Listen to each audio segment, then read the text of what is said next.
Thank you very much for joining our breakfast meeting. So very good morning, all guests and past participants today.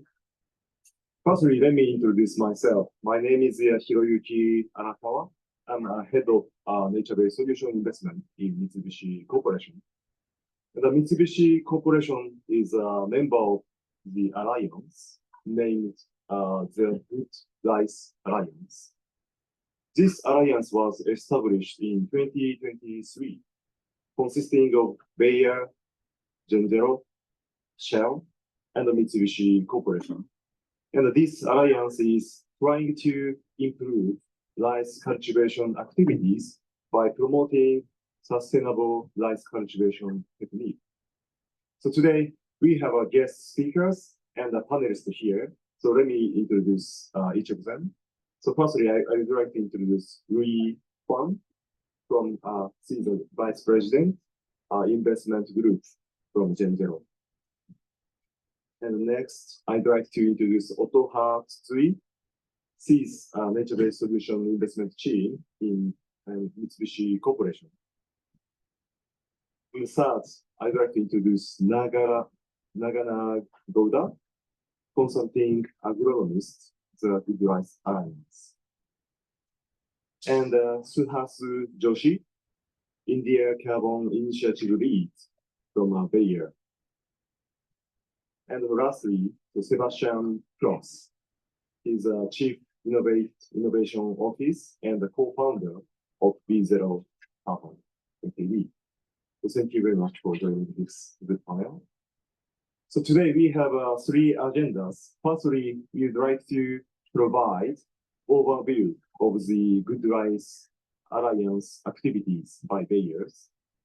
And secondly, we would like to explain what is happening on the ground and what is the system and what support we are providing to farmers. And lastly, we will have a panel discussion. And after panel discussion, we will have some Q&A session. So it is very casual bilateral session. So to promote sustainable rice farming methodologies. So we are very much welcome any questions from any audience. So before moving on first agenda, let me introduce the title of this event again. The title of this event is Reducing Methane Emissions in Rice Cultivation and Practical Insights from the Experts. So there are three important points here. The first point is we will talk about methane. So based on the latest UN emission gap report, emission volume of methane is 9.8 gigatons CO2 equivalent out of 57 gigatons of CO2 in total global GHG emission volume, so which is the second largest greenhouse gas contributors to climate change following carbon dioxide. And this 8.9 gigatons CO2 equivalent is calculated based on global warming potential of methane, which is 28 times greater than carbon dioxide in 100-year time scale. However, so if we see their global warming potential in 20-year time scale, so it is 84 times greater than carbon dioxide.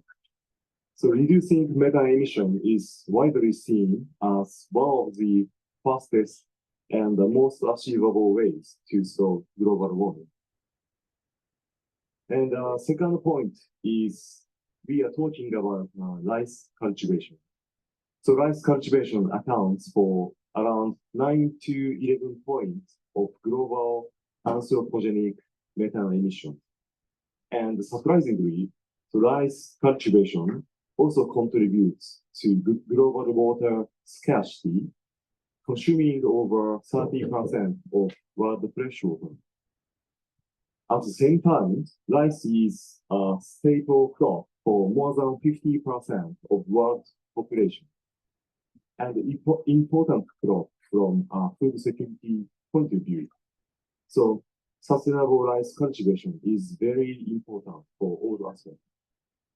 And third and the last point, we are talking about practical insight. So today, many events mention about the high quality carbon credit. So we definitely agree. So high quality is very important, but I would say framing high quality is easy, but delivery is difficult. So quality is not made by fortune or luck. So it is made by intense and persistent effort and deliberate daily operations.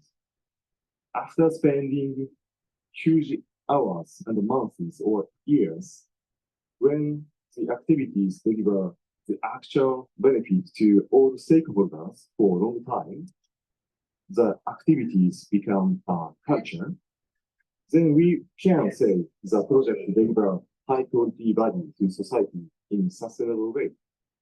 So we see quality management of the project is vital for the project and all stakeholders. So I stop here and let's move on to the next agenda. The experts will explain these points further.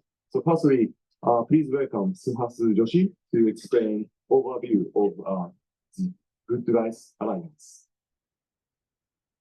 Thank you. Thank you, Prakash-san, for the Times moderation. Gentlemen and ladies, we keep this informal. Happy to have interaction. Of course, for now the time is limited, but in the end, we will have more open discussion time. But since most of you come from some rice background, rice-related background, happy to have in-depth discussions. What I represent today is the Good Rice Alliance. And this is alliance of 4 companies. Fire, Mitsubishi Corporation, Shell, and Gen Zero. And this alliance is purely focusing on methane reduction in rice. Rice is a very important crop for humanity. GHG emissions. Agriculture in total accounts for around 12 to 14% of total GHG emissions. And within that, rice accounts for around 2 to 3%. However, more important is methane emissions. The GHG gas, which is 28 times more potent than carbon dioxide. And rice is one of the major contributors of methane. From the total anthropogenic methane emissions globally, rice accounts for around 8 to 10%. And rice is the crop, or rice is the source of methane, which is reasonably easy to control with the current development level of the technology. The other methane sources for now are not easy to mitigate. What is the importance of rice? However, it is not only about GHG, it is not only about methane, it is also about water. Rice consumes around 30% of the total fresh water on yearly basis globally.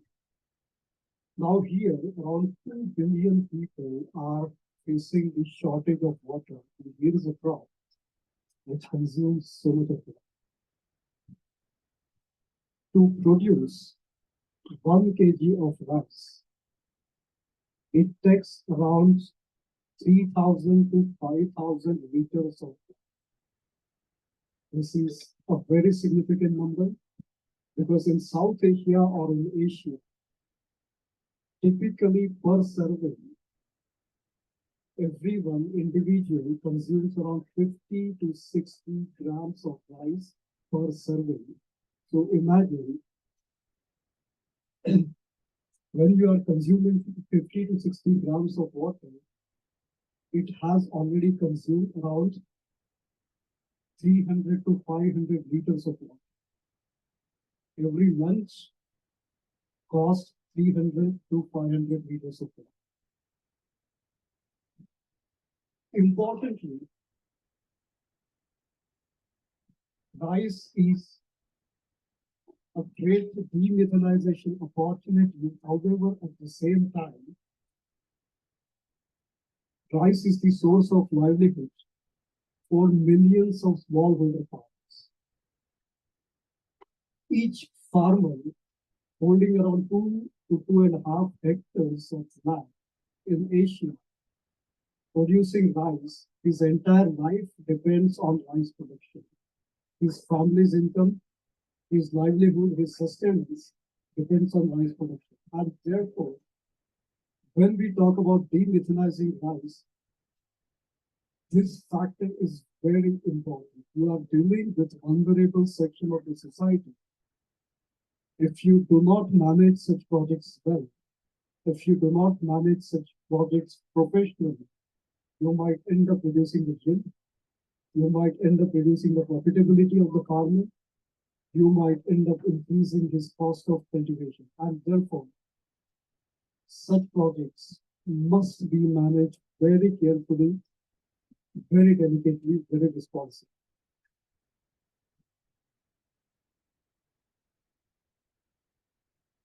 In simple words, how does one methanize rice? Rice is a source of methane. The reason being, it is cultivated in say few inches of water. Most of the rice, irrigated rice paddies, there is always water level of 6 to 7 inches in the field. And when there is a water level constantly maintained, the organic matter inside the soil decomposes in anaerobic manner. And therefore, the process results into methanization. So what you typically do, you try to reduce the flooding in the rice fields. And therefore, there are two practices, two techniques which are promoted in this project: alternate wetting and drying and direct seeded rice. What happens in these two practices? The regular flooding that is typically takes place in the rice paddies, that flooding reduces while farmers practice these two techniques.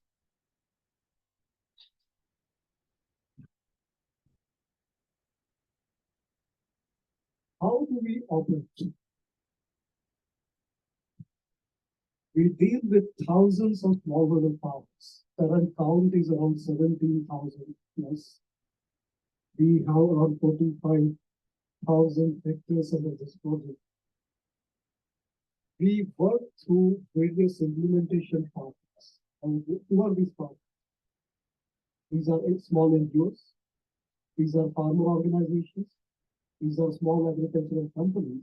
However, the most important part here is when we work with these partners, they are very carefully selected to match our value system. These partners are not randomly identified and attracted. It's a very careful selection process. They must be willing to work with us, or rather willing to run with us, match our value system, and should be passionate about smallholder farmers. These partners, in turn, hire field officers based on same selection criteria. These field officers are accountable for around 100 to 200 hectares per person. And their direct responsibility is towards the farmers. They are supposed to help the farmers to transition from flooded rice, traditional rice cultivation, to alternate wetting and drying and PSR with the least possible risk. That is their main accountability, that is their main job. Because this is This process of transitioning can be full of risk if it is not managed well. In addition, these field officers also handle our MRV. And in this MRV, every plot under the project, we collect 120 plus data points in order to comprehensively profile each plot, that is 45,000 plus hectares, comprehensively be profiled with these 120 data points, not just from methane mitigation point of view, which is important, that is mainly based on the irrigation management, but also nitrous oxide emission profiling, water use, cost of cultivation, carbon dioxide emissions, because that gets emitted from the machine using this. So complete profiling from all possible emissions, all possible impact, labor, cost of cultivation, water, nitrous oxide, methane, everything. Do we use remote sensing for MRV? Yes, we do. But we do not fully depend on remote sensing. Because what we understand currently at this state of technology, current level of technology, remote sensing has been ground truth on very limited number of hectares. Most of the solutions available for such projects are hardly validated on 1,000, 2,000 hectares. And here, we have 45,000 hectares plus complete data available for ground truth. So what we are currently doing is all the remote sensing solutions we are comparing with our manual MRV, try to validate various remote sensing applications. And if we feel that still the validation is good, so the results are good at 45,000 hectare level, then we may increase our dependence on remote sensing. However, for some time, at least next few years, we believe that we cannot fully depend on remote sensing, and therefore the title here, human-to-human connection in agricultural target projects, is not required. And additionally, when you have to support the farmers, you cannot support them through remote sensing. The human intervention is critical. We started in 2021 with very few hectares. We are currently at 35,000 hectares. This year we have added around 10,000 hectares more, so total 55,000 hectares. The emission measurements, scientific emission measurements. When you want to measure your impact of your project, you cannot just go by IPCC record values. You need to have your own measurement process. And currently we have measurements going across 5 locations across a big country like India. There are 6 agroecological zones from rice point of view in India, and out of that 5 agroecological zones we are covering with number of strata in each agroecological zone. So in the current situation,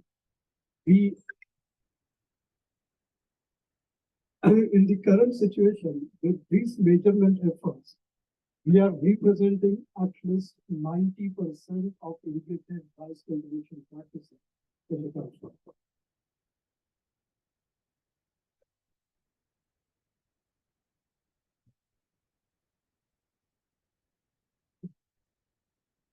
When we talk about project quality, as Arakawa-san mentioned, framing quality is easy, delivering is very difficult.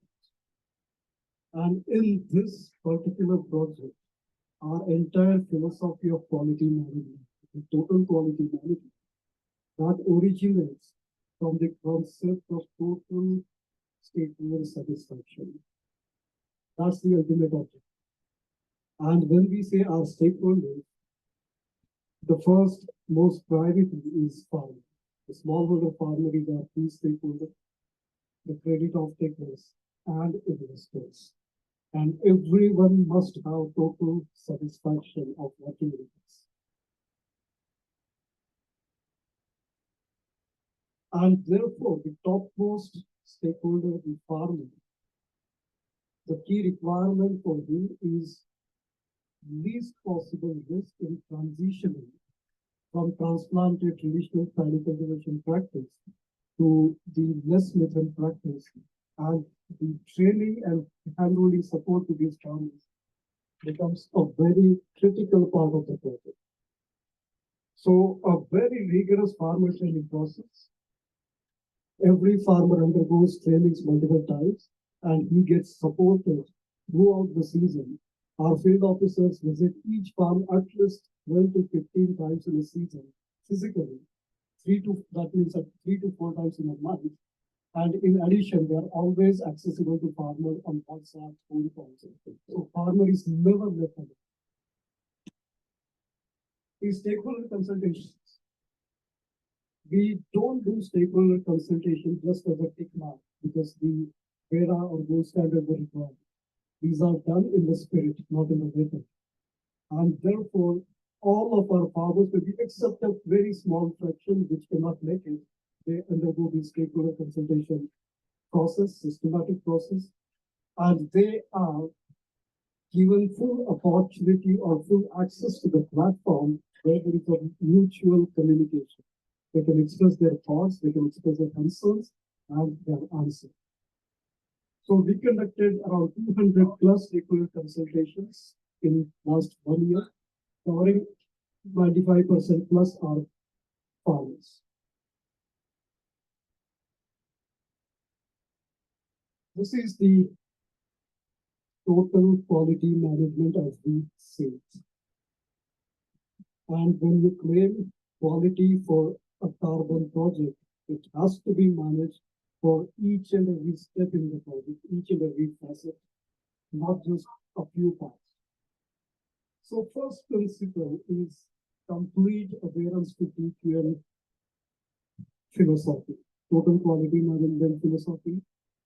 Each and every farm is visited 15 to 20 times in a season, 4 to 5 times in a month. 120 data points are collected for each farm. They are validated, cross-validated, they are reviewed, and at the same time, farmer receives complete support and relief.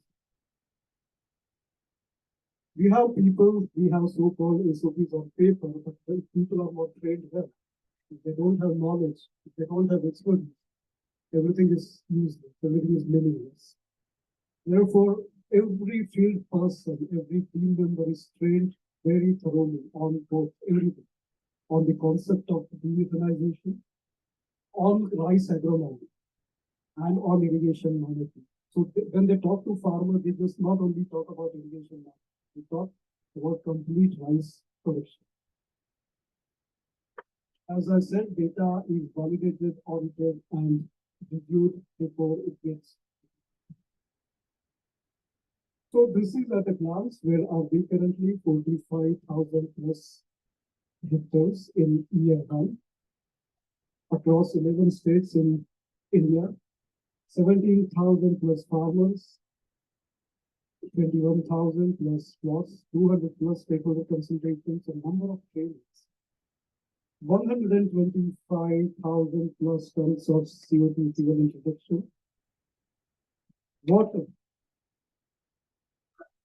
As I said, rice project has strong impact on water situation. Just to put that in perspective, 1 megawatt of data center consumes around 45 million liters of water. And 45 million liters of water can be saved from 1 hectare of rice production managed under this project. So 1 megawatt of data center water requirement can be offset to just 1 hectare of the rice project in the rice production under the project. And there has been marginal yield improvement. So, gentlemen, ladies, thank you very much. And I request Aratama-san to Thank you very much, Suhas. So let's move on to the next agenda. So secondly, so please welcome Nagana Goda to explain philosophy of systematic and comprehensive farmer support on the ground. Thank you.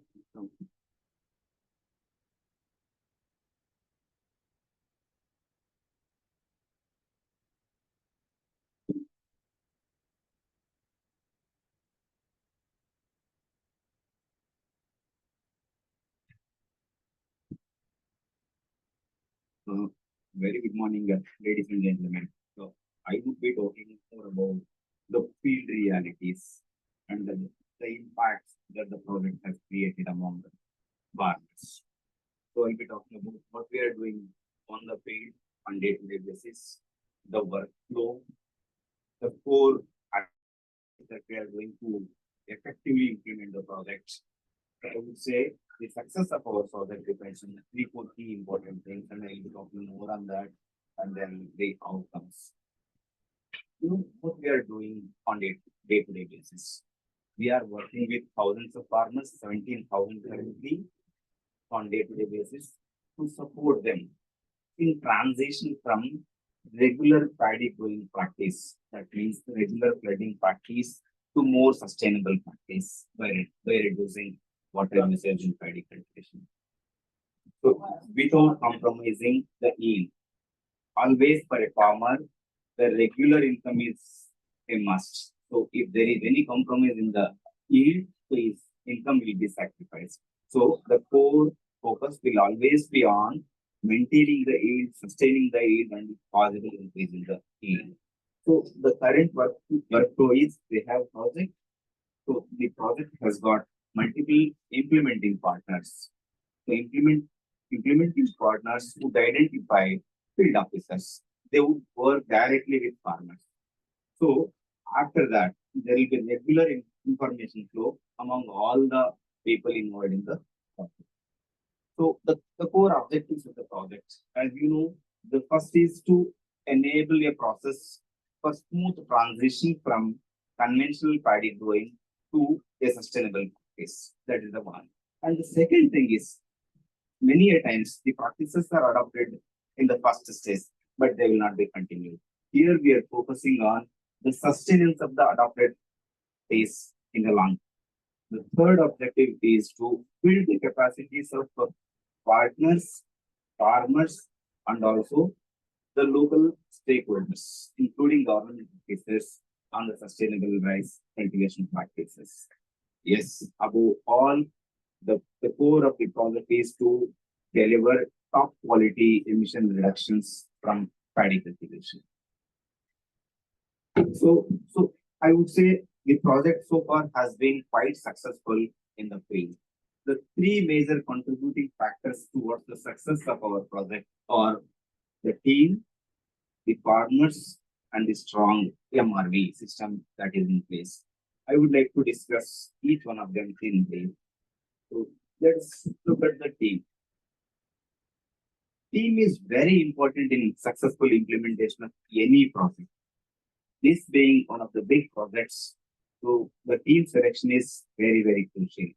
Here we choose the right people from the beginning. But then we empower them on regular basis, not only on carbon farming practices, but also on the complete crop cultivation aspects. As I said, field officer is the important link between the project and farmers. We choose field officers from the local community. We do not hire field officers from a different place. The reason being, so if the field officer stays in the same village or in the same vicinity, he will be able to spend more time with the farmers, more time on the field. So we follow four working principles in spirit on daily basis. One is honesty, transparency, teamwork, and self-leadership. So I would like to highlight here the teamwork. See, there are efficient field officers. They will finish their work bit early and support their team members on regular basis. And we have farmers who have become resource persons for our training programs. So this is how the teamwork is helping in the field. So for the field officer, planning is very crucial. If you can look at the map that is shared there, so on daily basis they share their plan. So we will be knowing where the particular field officer is on a particular given day. So based on that, our coordinators, the management team will plan their field activities. So along with that, the field officer is enabled in such a way that he will be doing his reporting work on daily basis without any mistakes. The second factor for the successful implementation of the project is farmers. In a country like India, diversity among the farmers is very, very high. So if you go to a farmer with technology, probably he would not lend his ears in the first place. So what we need to do with farmers is to build the trust. So we do several activities to build the trust among our farmers. So they include, we conduct meetings. Most of the meetings with farmers are held during evening hours because that is the convenient time for our farmers. Then we do, take up several field visits, one-on-one discussions. We do share a lot of information to farmers through WhatsApp groups, social media. In case of India, every village has got several WhatsApp groups. All the important information would be shared to our farmers through social media. So then training. Yes, for a farmer to enable a transition from conventional paddy growing to a more sustainable practice, capacity building is more important. So we conduct on-farm and also off-farm training programs for the farmers. So for a farmer, carbon farming means one of the components, right? For his livelihood, the whole crop management is important. So our training activities focuses on complete crop management activities. So with the farmers, we maintain transparency at all levels. We share the kind of incentives that he gets from the project in the beginning. So there is a digital agreement with the farmer. Digital agreement will be in bilingual always. One is his mother tongue, the other one is English. So he will be able to look at the details at any given point in time. So, and even during our stakeholder consultation workshops, he will be allowed to ask questions and get clarity on that whatever the doubts he has got. That is how the transparency is maintained with the farmers so throughout the project period. So again, in the case of local stakeholder consultation workshops, we involve many other important stakeholders in the local area. They include scientists from universities, extension workers from the Department of Agriculture. There are local stakeholders such as local panchayats we call. So all of them are involved. So we first brief about the project to all the stakeholders. Then we allow the stakeholders to ask questions, including farmers. So they are answered in a deligible manner. So that is how the LSCs are conducted in true spirit to clear all the doubts of the stakeholder. The complete approach here that we follow is farmer-centric. The third factor contributing towards our success is strong MRD. On day-to-day basis, field officers collect data from the field. So they use digital tools as well, physical tools as well. So digital tools are, customized in such a way that so it makes his life a bit easy. Digital tools are given with drop downs, keyword searches, important, summaries for the field officer. So these digital tools will enable him to enter all the data points. So Hasdi was talking about 120 data points. So he'll be able to enter all the data with ease. So we have standard operating procedures for all the things that we do at field. So they start from evening meetings, trainings, reporting, but these are not standard across India. There are variations in India because of socio-economic condition. We modify SOPs based on the locality. So the customized SOPs are in place across India. So when the customization happens for that particular locality, the ownership of SOPs by the implementing partner will be very high. So then auditing system. We have strong internal audit. The purpose of internal auditing is to understand the field officer first, farmers next, and also the practices that are being practiced on the ground. So in the initial stages of the internal audit, there used to be few queries. Based on the internal audit observations, we are doing mid-course corrections. Compared to the previous year, the audit observations are very, very negligible in the current segment. That itself indicates the quality implementation at the ground level.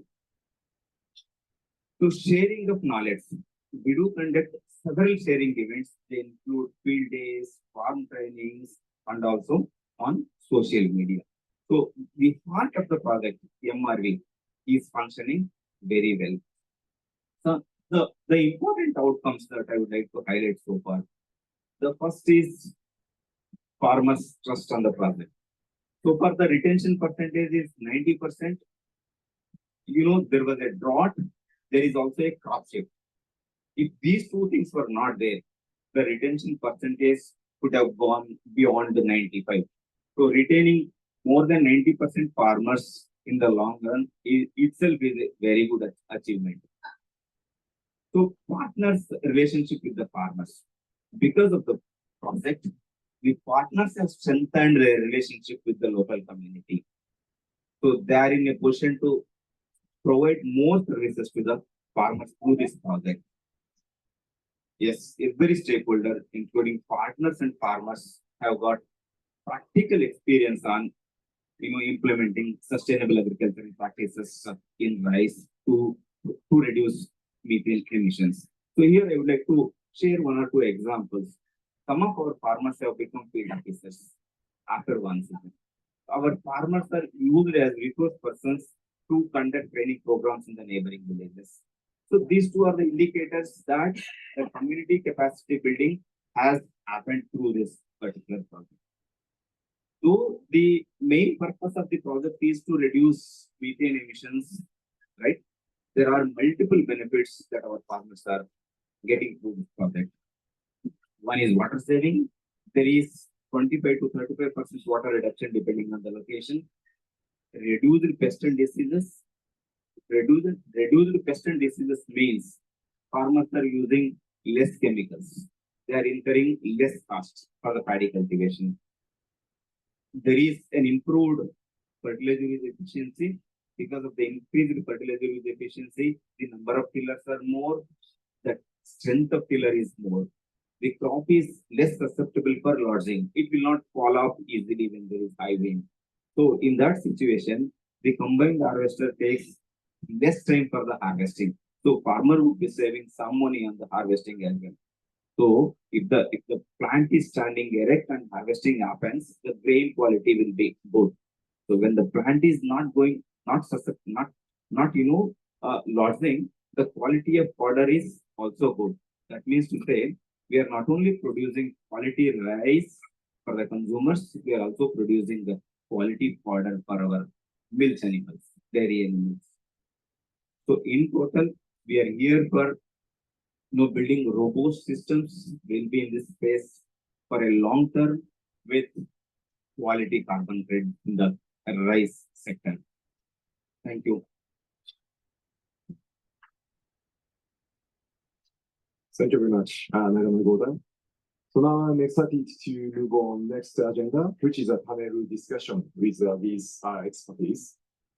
So now we explain about the project benefit and the outline and what is happening on the ground and what is the actual operation on the ground.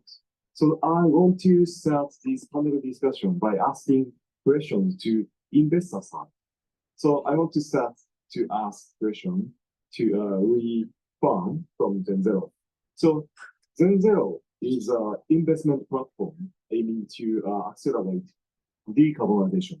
So why do you think it is important to channelize investment toward decarbonization of the livestock? Thanks for having me and thanks for the question. Yeah, I think I can probably unpack this from three different angles. One is why agriculture decarbonization is important, and secondly, why rice, and thirdly, why this program such as this is something that a decarbonization-focused investor like Zenzero seeks to support. On agriculture, we've already heard the data points of why it is important in global emissions arena, right? So a third of our global emissions comes from agriculture. And I wanted to highlight two other aspects, employment and also food security. So agriculture itself employs about half of the global workforce. It's about 15% of the global GDP. So it's a very important economic sector. While we're trying to decarbonize the sector, we're also trying to make sure that the sector sustains itself with a global growing population, which also brings us to food safety. Right? So, rice being a stable food grain for about half of the global population, that means that there is a need to ensure that with the climate risk and change, which agriculture sector is actually highly at risk of, the methodologies or the approach that we introduce to decarbonize will also ensure that the productivity will be maintained or even improved, which this program actually does.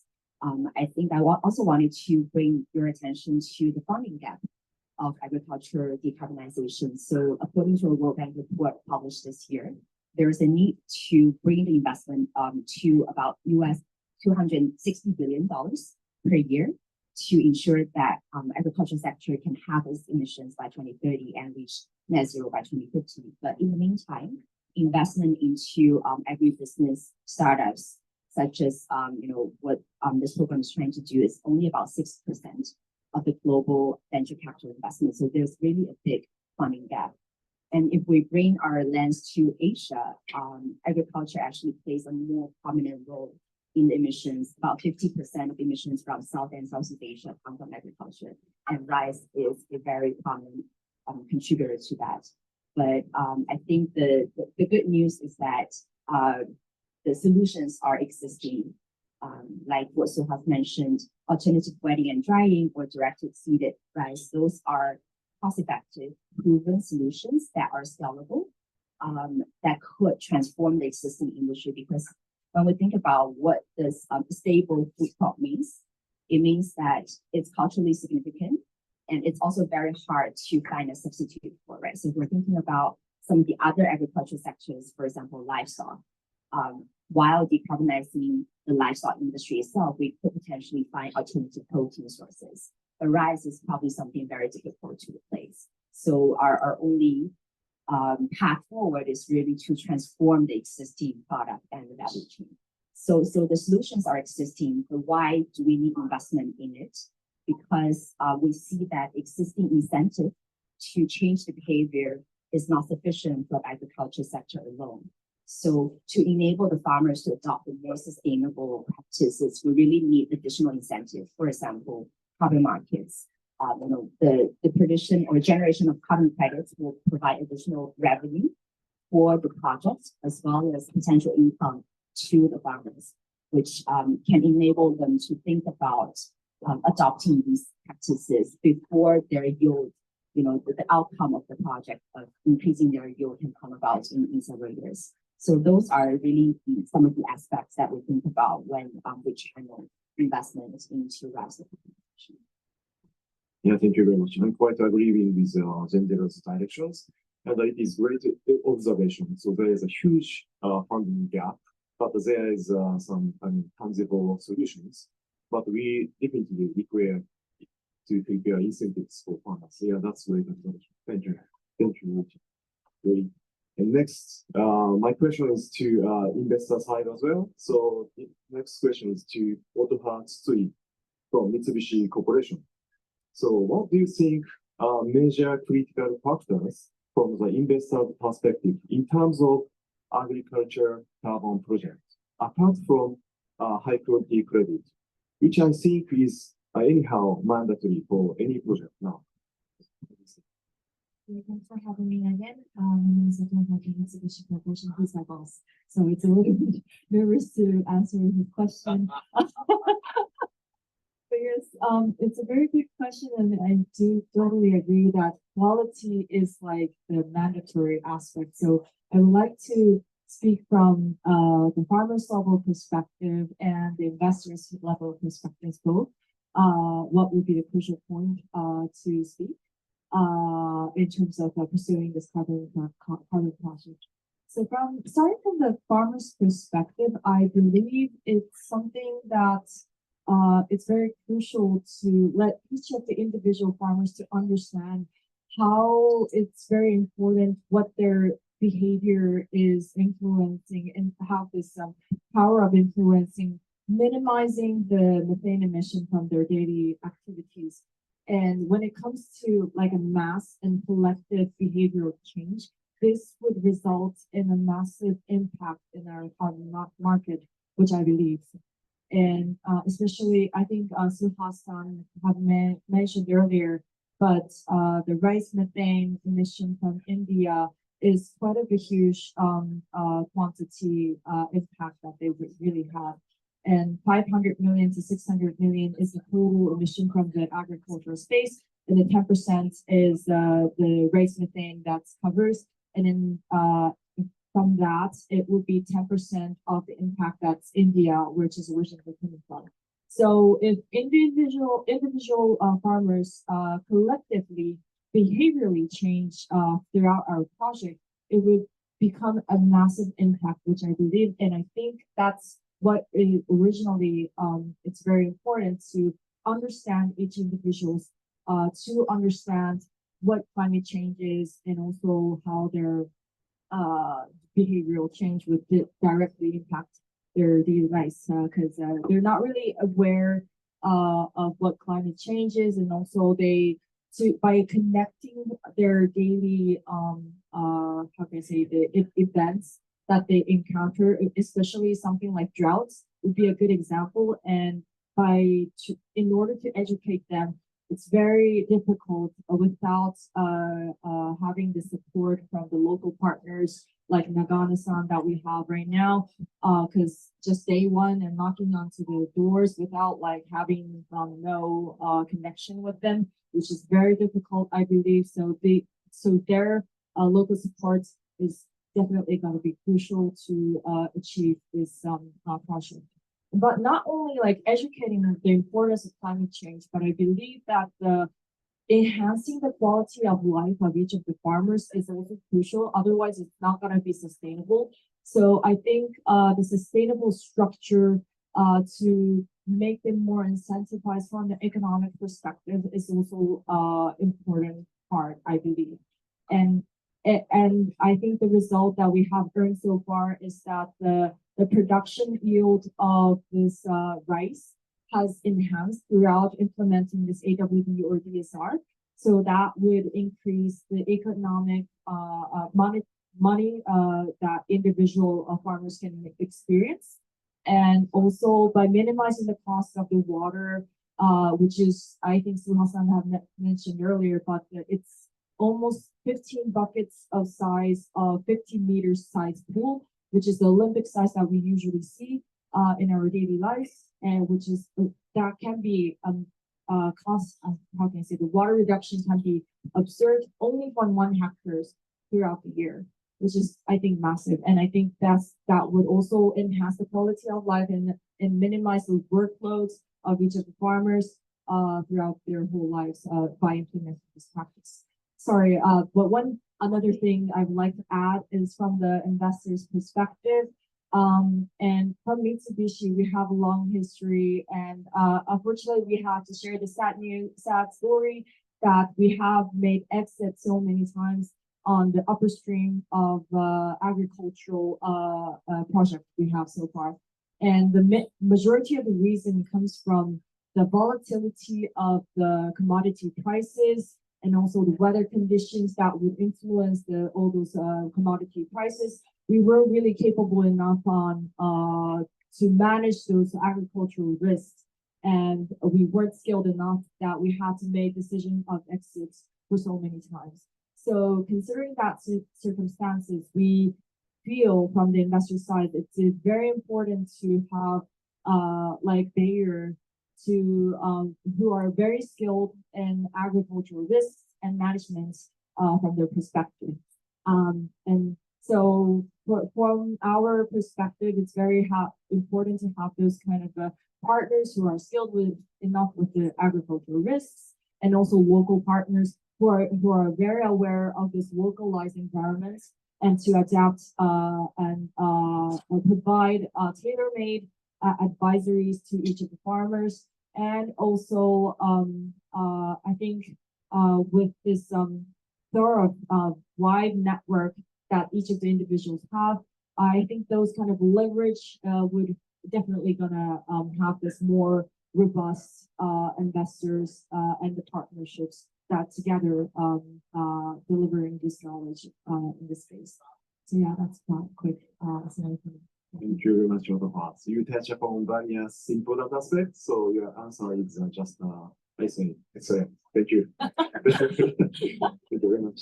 So let's move on to the operation side. I would like to ask Suhas from Bayer. So, well, so common project, deep technical project with a lot of nuance to be managed. So how do you define the quality management process in TGRA? Thank you, Dr. Hassan. And I take the clue from what Dr. Hassan mentioned. Agriculture, and particularly smallholder agriculture, is very, very volatile. And therefore, when we work on such projects, whether carbon reduction or any other business project in smallholder agriculture, the professional expertise is very important. This is not the job for amateurs. This is not the job for someone coming from some other space. People who understand the farming, people who understand the smallholder farmers, they can effectively manage such projects. So this is very, very important. Quality management process in such a carbon project, that is particularly, to take the example of rice demethanization. Typically, when you apply the principles of total quality management, now these principles come from manufacturing sector, mainly the car manufacturing. They have never been applied to agriculture, smallholder agriculture. So when you have to apply those principles to a rice project, you need to think it through. You need to make sure they are customized enough to fit in this situation. And typically, the quality management typically say very broadly at a very high level. How say three components? The first is processes, standard operating processes. Second are the tools. Tools like app, tools like remote sensing, or any other electronic, non-electronic tool. And the third, very crucial, is people. I mentioned in my chart that in agriculture, human to human connect is the thing. You cannot replace it at least for the next 5-6 years. It is going to be very important. So now the purpose of this entire system is three components: SOPs, tools, and people. Ultimately, this entire system has to serve the people. It should make their life easy. It should make them more capable in order to effectively implement the projects on the ground. These components are not to bring in bureaucracy, not to bring in red tape. So the SOPs you design should be real, which work on the ground, not something you develop sitting in an office. You must interact with farmers, you must interact with your field teams, deliberate through brainstorming, fully understand what will work, what will not work, and based on that, you develop standard operating procedures, which are again not static, which keep evolving week over week, month over month, year over year. And once they are tested on the ground, then only you roll them out over a large scale. So this is very crucial, that you don't just apply theoretical knowledge, you apply your real on the ground understanding to the implementation. Second, the tools, the digital tools, remote sensing or applications. Again, these systems, these tools have to be live tools. You don't invest huge amount in IT infrastructure, which instead of enabling the people becomes a kind of uh, uh, uh, rigid situation where people cannot work. They end up spending their life in managing those applications or digital tools. No, it's other way around. Those tools have to help the people.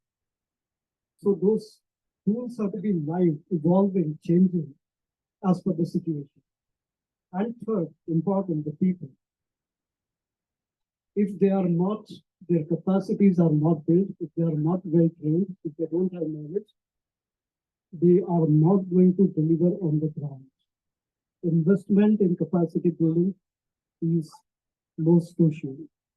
So these three components, if you manage them well, then only you can be successful with smallholder agricultural products, whether it is carbon, whether it is commodity, or whether it is any project, any business, small business project related to agriculture.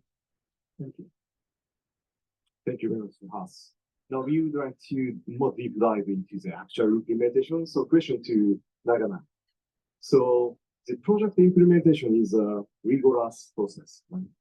So how do you ensure that the team deliver as per these rigorous requirements? That's the question. Thank you. This is a good question. I'm here as an agronomist, but I'm also deeply involved in the project implementation. Currently, my organization covers 16,000 acres in central part of India, Karnataka state. So we work with farmer communities not only for the projects. We have been working with the community for the last 15 years on building their capacities on scientific crop cultivation. We advise them on the right cultivation practices, right inputs to be used. So that is how we have built the trust among the local communities. I would like to tell you one example about the farmers. The day when we wanted to start this project, I called one of the farmers. I had met him only once in my lifetime, right? He used to follow me on social media, right? So in Canada, I called, brother, we want to come to your village. We want to do something in Paddy. Then he said, you are most welcome. So we reached that village, saying less than 30 minutes time, here in the farmers meeting. We interacted with a small farmer group, and the following day we had a village level meeting. So that is the kind of trust. This trust is not because, we want to do something with the farmers. So our whole intention is to live with the farmers for a long term. We want to really help them in the long term. So that is how we are associated with the farmers. And the second important thing in the implementation of this project is the selection of enablers, field officers at the ground level. We need qualified field officers, that is one thing. And more importantly, we need the person who can work in the field with passion, right? So we always focus on identifying the field officers with passion. That is the core important thing. So another important thing here is we need to select the field officer from the same community or same locality, right? So what we are doing is we always choose our field officers either from the same village or from the adjacent village. We do not hire a person from a far off place. So the moment we hire a person from a far off place, he'll be spending majority of his time in commuting, right? So he'll not be spending much time in the field. And the agricultural projects like this demands our presence in the field many a times early in the morning, demands our time to discuss with the farmers many a times late in the evening. So the local person can only spend time early in the morning or late in the evening as well. So the local field officer many a times will visit fields in the morning hours, will spend time in the village discussing with the farmers in the evening hours. So his engagement with the farming community continues from morning till evening. So that is how our efforts are working in the field.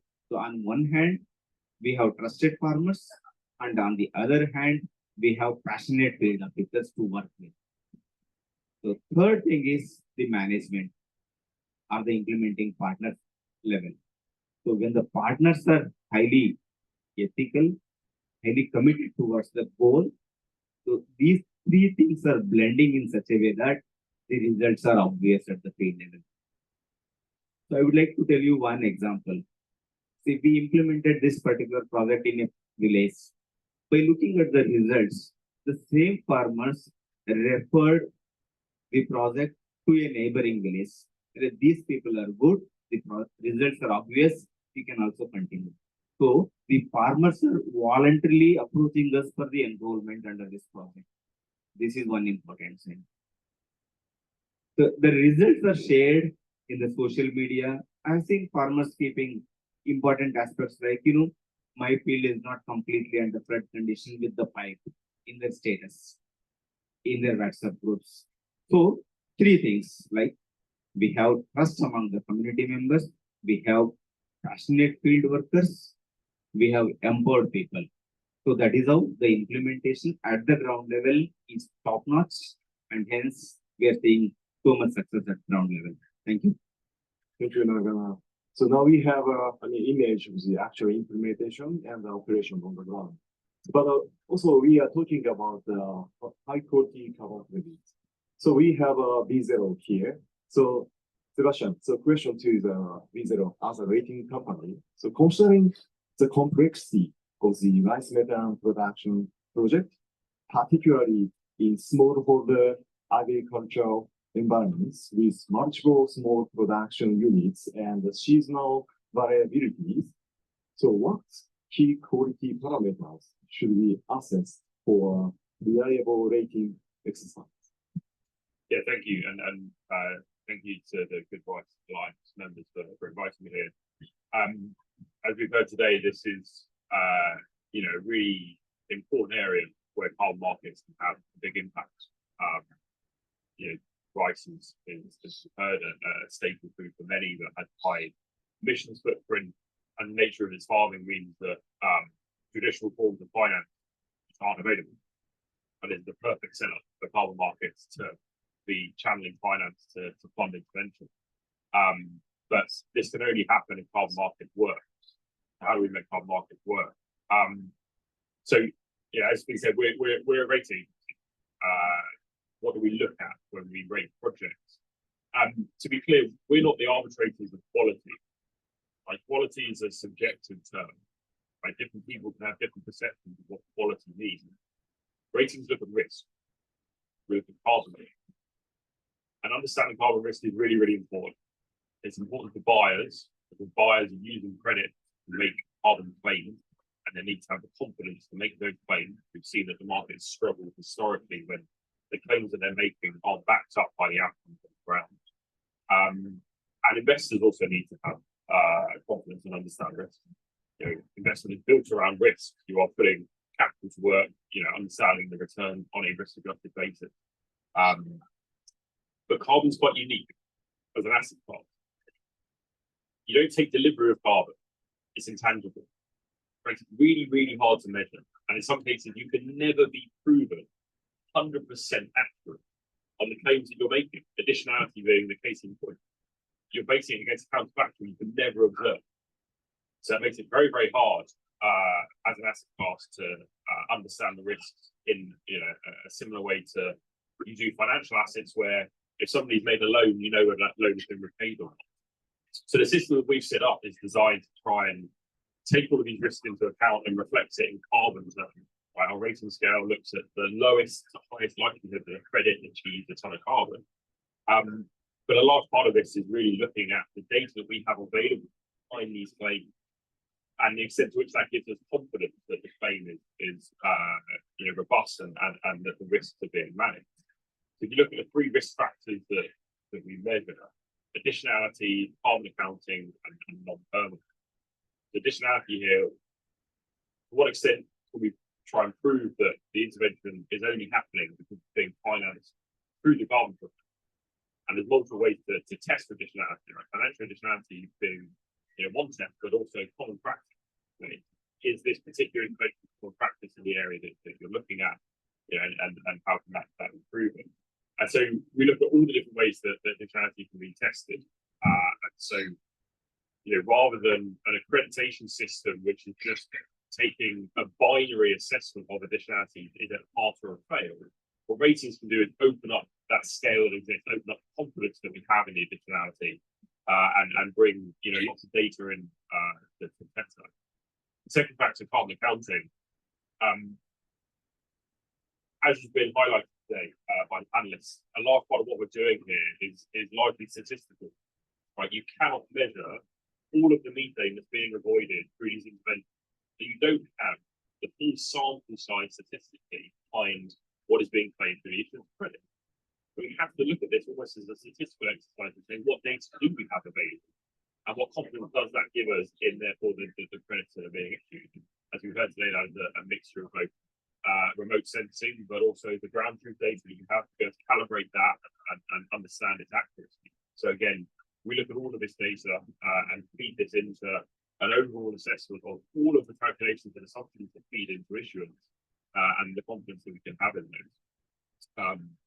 The final factor, non-permanence, is quite a good one for rice methane projects because it's not relevant, right? Once the methane's been avoided, it's been avoided. There's no non-permanence factors as there are in other nature-based solutions, which makes it, you know, extremely attractive. But all of these factors come together to answer that overall question of what is the likelihood of credit if feed a ton of carbon. And this can be applied at any stage of the project lifecycle. So increasingly, our ratings are being used in the very early stages of project development in order to be able to unlock investment, in order to be able to unlock confidence agreements, because people want to see an independent risk assessment that can help them to make that decision and understand the risks that they're taking. But I really like the emphasis here on you know, from a project perspective on the human element. It's something that really resonates with us as a rating agency. Every single rating that we produce has a human name attached to it. This is not an algorithm. This is not just some machine where you spit in the data and it spits out a result. These are really complex projects. These are really complex factors that we have to take account of. And so we feel that every single one needs a human to look away at those factors. We have over 100 scientists and business that come together and assess these projects. And the rating is reflecting on you know, all of the data we have and you know, their information. Thank you very much, Sebastian. So yeah, my rating is becoming more and more important. So we'd like to, have a cross communication with the rating companies and to provide the high quality project. So thank you very much for Sebastian. So remaining time is 12 minutes, but I'm really thrilled to ask a final round question. So I prefer each panelist to say some words or short answers to the questions. So I'd like to continue to the asking the question to Sebastian. So typical rice methane projects have a substantial co-benefits, right? Like a community impact and water usage reductions, soil improvement. Well, so does ex-ante rating also include such co-benefit in the rating process? So we do co-benefit analysis. There's kind of two ways that we look at the kind of non-carbon elements of a project. It's firstly from a safeguard perspective. It's crucial that these projects are not causing harm, you know, through their implementation and ongoing management. And so we look at the safeguards that are in place and look at the robustness behind those and the confidence again that people can have that you know the safeguards are robust and are being implemented appropriately. And then obviously on the positive side, you know, many projects, as has been highlighted, have huge positive impacts, you know, typically expressed through SDGs. And so we can, again, test the claims that are being made through the expression of SDGs or other benefits, whether that's thinking about biodiversity, the socio-economic impact, or otherwise. We have, you know, a number of tools and processes internally and you know, reflected on our platform for our clients that can assess these two factors of co-benefit. But it's also important to highlight that the rating itself does not express co-benefit other than through a carbon link. Right. Again, back to my point of, you know, us not being the arbitrators of quality, how you choose to trade off between biodiversity and socio-economic outcomes will differ person to person, and it's a subjective assessment. The rating has one metric, and it's the carbon efficacy. I think that's really, really important because you need to be able to compare two ratings side by side. The ratings need to be consistent with what they're telling you. And so that is not an attempt to try and detract from the importance of co-benefits, but it's an attempt to give people the tools that they need to make that assessment themselves as to how they want to weigh up those factors. But the rating takes account of a number of the factors that co-benefits capture, but it's through that carbon lens. They're thinking about long-permanent, particularly through nature-based projects. If you don't have state bottom buy-in, then as has been highlighted, today on the panel, it's really hard to get the projects implemented and maintained because you need the buy-in of people on the ground on an ongoing basis. So we reflect that as a carbon risk through the rating, and we have then other tools to assess that through the co-benefit. Yeah, okay, thank you very much. The next question is to Nagana. So in addition to methane emission reduction and wastewater use, do you see any additional benefit to the farmers occurring through the implementation of the project? Yes. I have briefly touched on the additional benefits our farmers are getting through the project. So I would like to highlight some of them in detail. See, when there is no continuous stagnation of water in paddy fields, so rice crop is less susceptible for a disease called sheath rot. This is one of the important diseases in few areas. So we are avoiding or reducing that particular disease. The moment we reduce the incidence, the chemical usage for that particular disease management reduces. So cost will be saved by the farmer. This is one thing. And so when there is no continuous flooding in the paddy field, the microclimate is not favorable for an important pest called brown plant hopper multiplication. So automatically the population comes down. There is a reduction in the pesticide uses. So this is about pest and disease.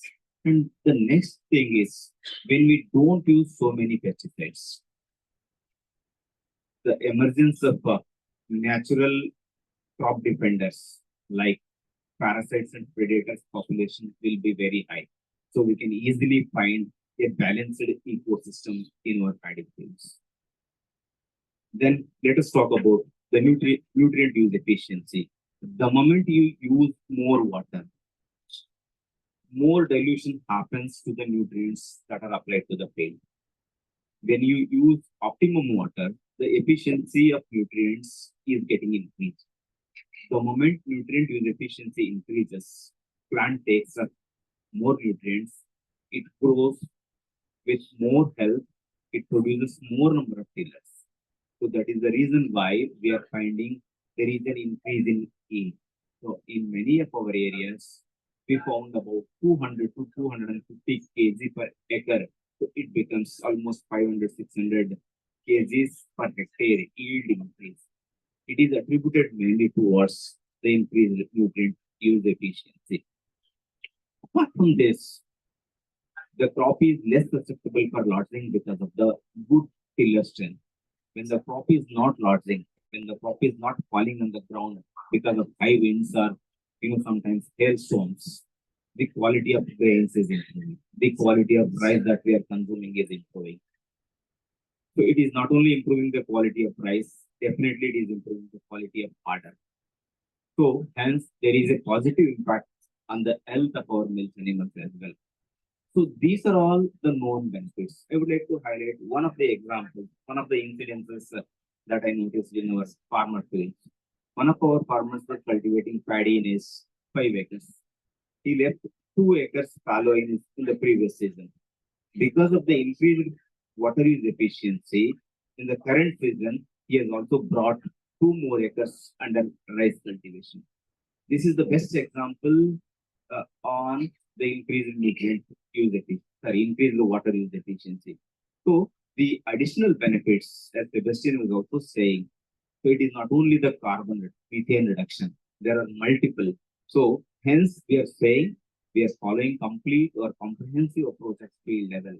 So the farmers at the ground level are benefiting a lot through multiple aspects. That is the reason they are continuing at the field level. So additionalities are definitely the way for us to increase the area to help communities in the long term. Thank you. Thank you very much, Nagana. So now I'd like to go back to the questions to investor side. The question to Ray from Denzel. So India's smallholder farmers comprise 78% of the country's farmers in population, but only 33% of the total cultivated land. But nevertheless, they produce 41% of the country food grains. So question is, what are some key considerations in mind when it comes to engaging with smallholder farmers? And how can rice decarbonization project be thoughtfully developed to ensure that they are not left behind?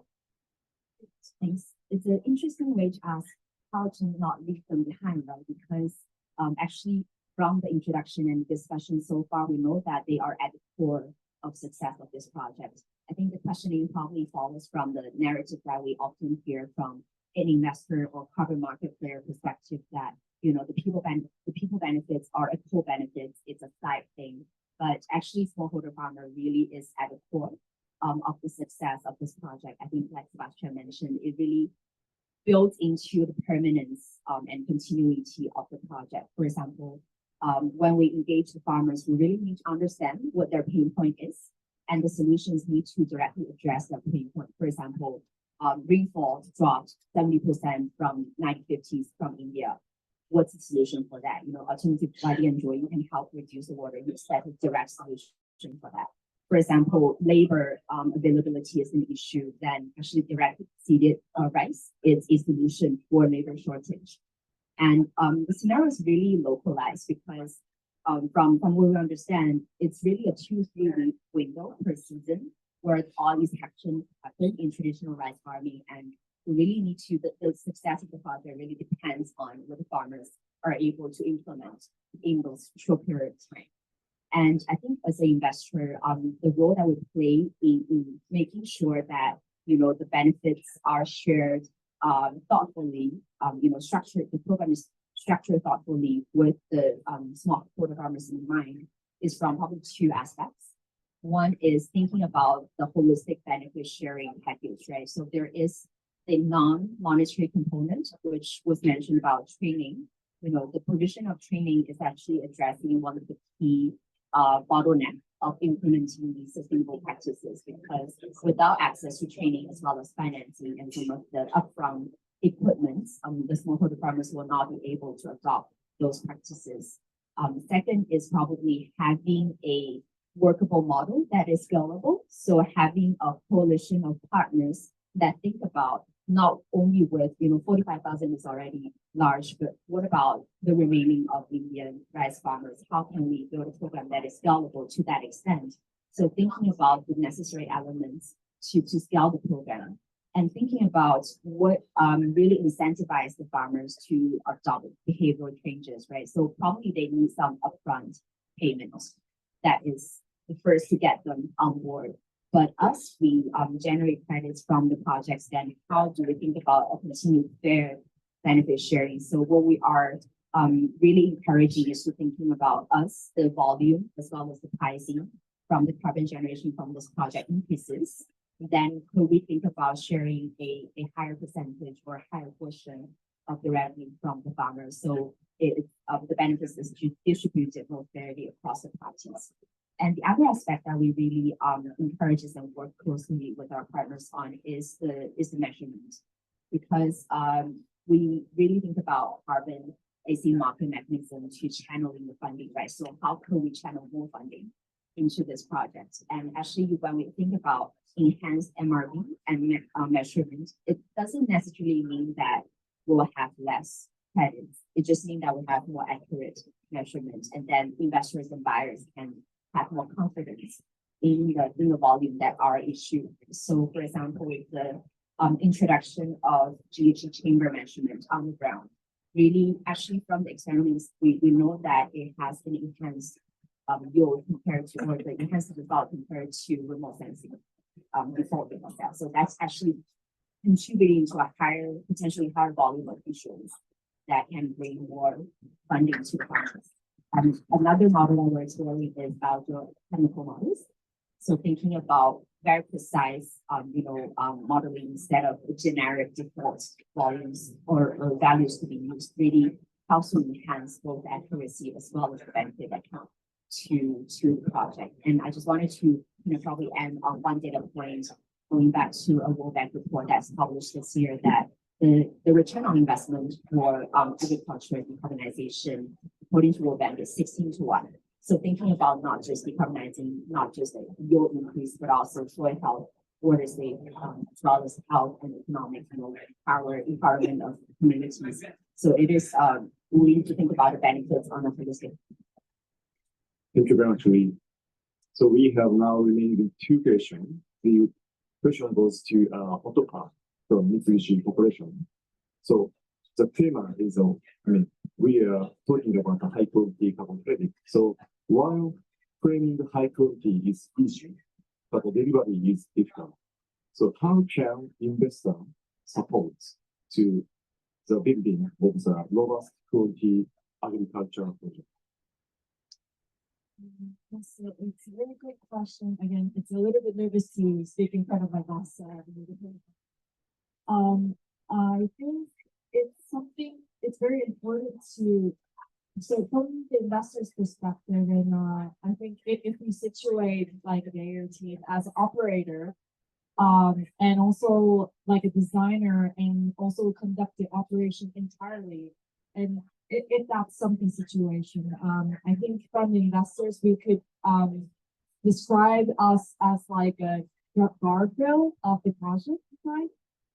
And something that could provide a good example is I think especially if in the due diligence phase, like what we're doing right now under this feasibility study. So I think for example, like the methodology, we try to find this essence or points that we could override the methodology to achieve this high quality of carbon credits. And I think a good example one could be is something like to not only trusting the records that being made by the farmers, how many days of the dry and flooded days that could be that is allowed under the methodology to conduct like manual records. But moreover to that, we try to pursue with the MRV and also digital solutions to override this methodology and to achieve a more high quality space in our projects. So that's something that's support or proposal that was also guided from the investor side, and to articulate more of a high quality project space inside. And also, Luisa mentioned earlier, I think the biogeochemical model is also something, one of the solutions that we could provide to the buyer side. And that's also something that we act as a guardrail. For example, that we have existing network worldwide, but also Japan, Mitsubishi Corporation has a very wide network.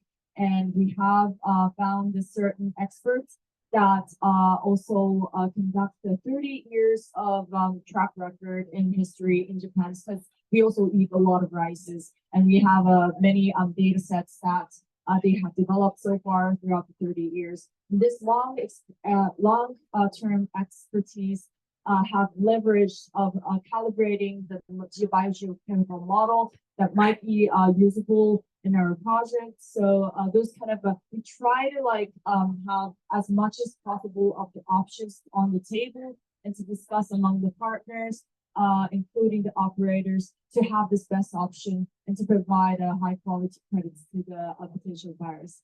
And also it result in cost effective options for us. So yeah, that could be the guardrails, that role that we could play in this project space. So yeah, I hope that would answer it. And then I hope that, yeah, answer to your question. Thank you very much for the comments. Yes, sir. And the last question goes to Suhas from Bayer as an operator of this project. So what is the key philosophy behind the Good Rice Alliance total quality management model and setting MRV standards. Thank you. And since this is the last question, I think I would make use of the opportunity eventually. When answering the previous question, I mentioned the three components for quality management in agriculture: SOPs, tools, and people. Now, the key philosophy in this project, which we consciously nurture and promote, is something which is behind these three components. There are three components. There is something in the background, and that is the culture. As someone said, culture eats strategy for breakfast. And therefore, this is very important, particularly when the project is driven by units. There are 400-500 people working on the ground, dealing with these smallholder farmers. And if they are not rightly inspired, if they don't have a right value system, they are not going to implement the project well. You cannot dictate, you cannot monitor each and every person morning to evening. You must nurture this value system and then let them do their job, empower them. Now, what is this culture of the value system we consciously promote in this project? The first is openness or transparency. Everything is transparent. Anyone in the field faces any problem, he comes back to us very transparently, explains the problem, and we try to find the solution. Nothing to be hidden, and to bring up the truth, no one will be penalized. Second is honesty or sincerity. Very clearly, everyone is being told if something in the project you feel is not right, you inside consciously feel it is not right, something wrong is being done, please don't do it. And tell us why you feel it is wrong. Thank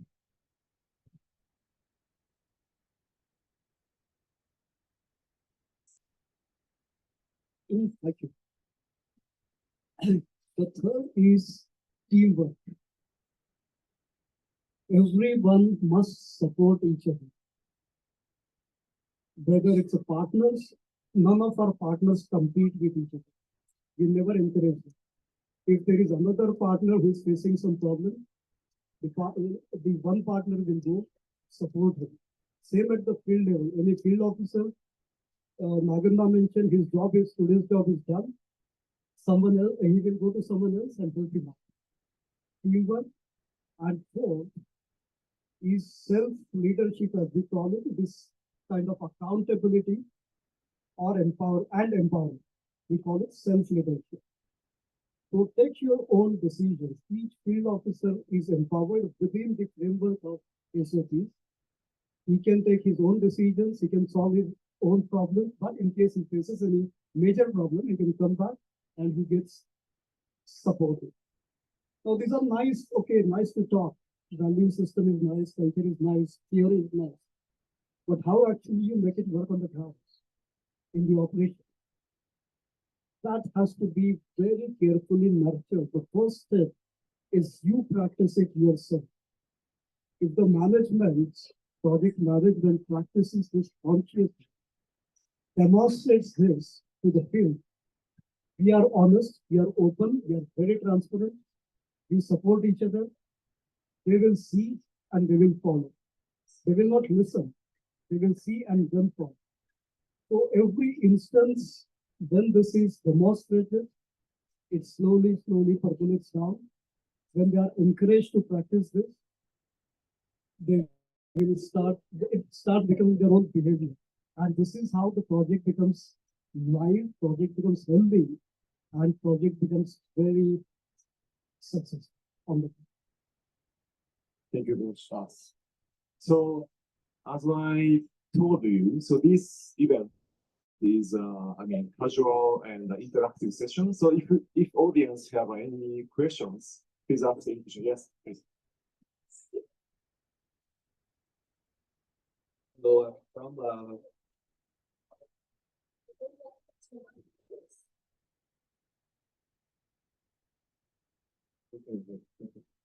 a carbon credit project developer, in terms of carbon credits, I just learned from here. Every hectare can generate like around 2 or 3 tons of carbon credits. So, but I think it's fulfilled, considering the high cost for this type of project, like including the remote sensor, the lot of field work we need to do. So may I know how many percentage of the cost can be undertaken by the carbon credit, and where other fund is from for this implementation of the rice paddy project? Thank you.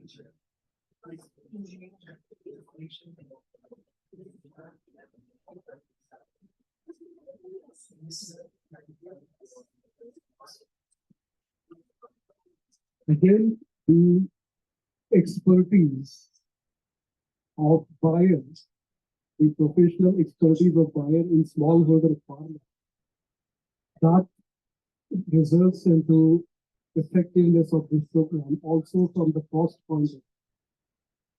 The credit yield, I would rather slightly correct it. It could be about 2 tons per hectare per season. It could vary across the geography. You are aware that each geography would have a different credit yield, carbon yield. So my view, this will be about 2 tons per hectare in most of the geography. It could be 3, it could be 4. That's one part of it, and that can be determined using or implementing proper chamber measurement or modeling approaches scientifically.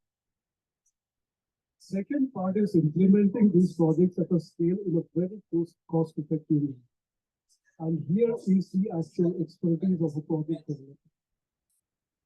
Ensuring that each effort on the field, each field visit, each farmer support, each farmer training, each stakeholder consultation happens in a very specific, planned and systematic manner while keeping the cost in a limit is very important.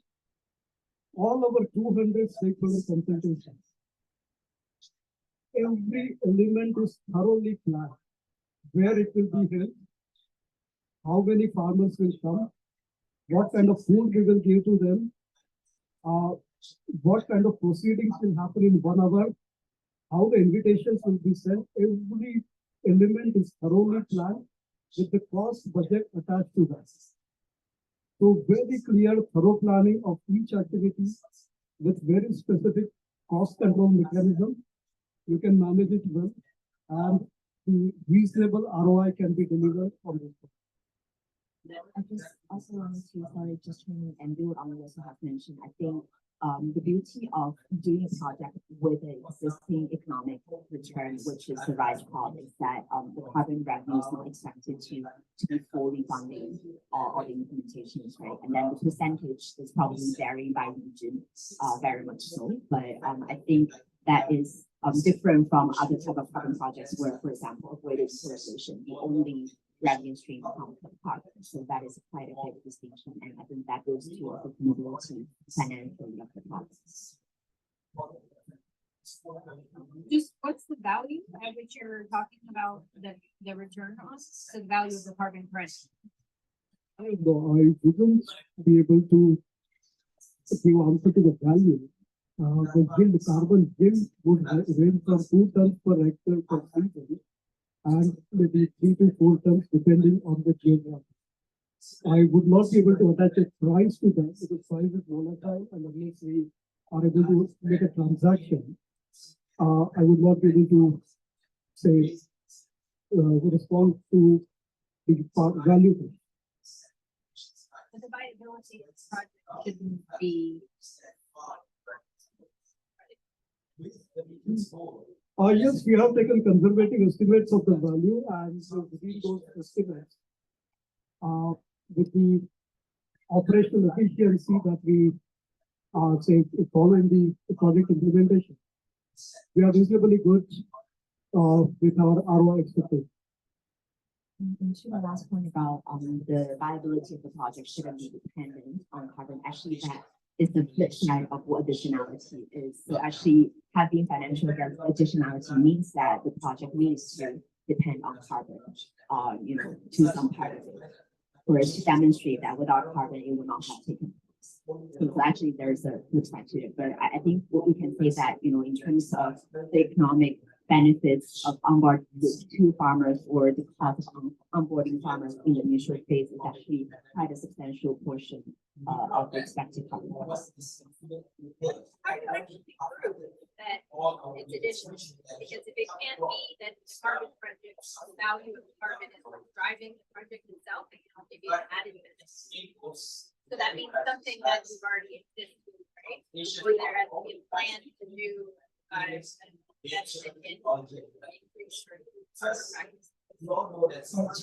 to clarify, it's the other way around. So what we need to prove is that the carbon revenue is the needed plus financially to make the project work.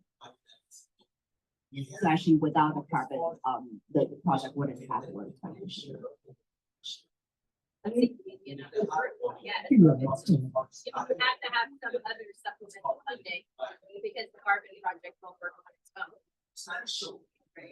Well, it varies project to project. So there's multiple ways to test for additionality, but as I said, the main issue you have is that you can't observe the counterfactual that you're trying to measure it. So I can't say, would this project have gone ahead were it not for it being a carbon project? So what we can look at is, yes, the finances. So how much of the revenue is made up by carbon, and therefore to what extent is carbon making a meaningful difference in the financial viability of the project? Some projects, the carbon revenue is the only revenue, and so you have a very high confidence that were it not that revenue stream, the project wouldn't be going ahead. But yeah, for many projects, it's one of multiple revenue streams, so you're looking at the extent to which that revenue stream is making the difference there. But the financial element is the only way to look at it. So common practice is another way to assess it.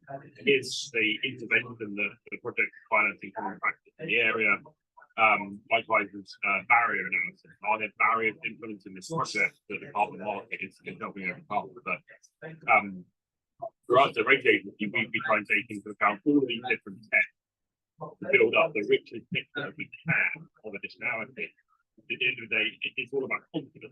You can't prove it definitively, but I can look at two projects side by side and say I have more confidence that this one is a different one than this one. I can give you some specific arguments here. I don't know if you are aware of the regulatory situation in India. We have two states in the north, Punjab and Haryana. In Punjab, the government pays around 1,500 rupees per acre to the farmers to switch from traditional transplanting method to direct seeded. This is one of the practices which we are telling. Second, in Haryana, government pays around 4,000 rupees per acre. That is 10,000 rupees per hectare, which is a huge sum for the farmer to switch from transplanted to the direct seeded. Now, the issue here is approximately 4,000 rupees or 10,000 rupees. Despite government support, the uptake of these technologies is not very high. The direct seeded rice, despite such a huge financial support, is not being accepted widely by the farmers. The reason being, it is not only about money. It is about the technology support, the handholding, because these techniques are complex. Particularly DSR is a very complex to adopt. So the handholding support, the technical support, and the assurance that farmer gets from such a project is much different than just giving him some value. So that is the one point where the revenue generated from the carbon market is used by a private entity like this to invest in farmer handholding and support instead of just giving farmer some monetary incentive which usually doesn't have. So this is the way one would like to analyze the additionality. It is not just about the money, it is also the support. And this has been kind of, there is an evidence that we don't work in Punjab and Haryana, we work in other states to avoid this additionality concern. In other states, wherever we work, we leverage the carbon revenue to support the farmers quickly. And the farmers' acceptance and growth is quite substantial. Thank you very much.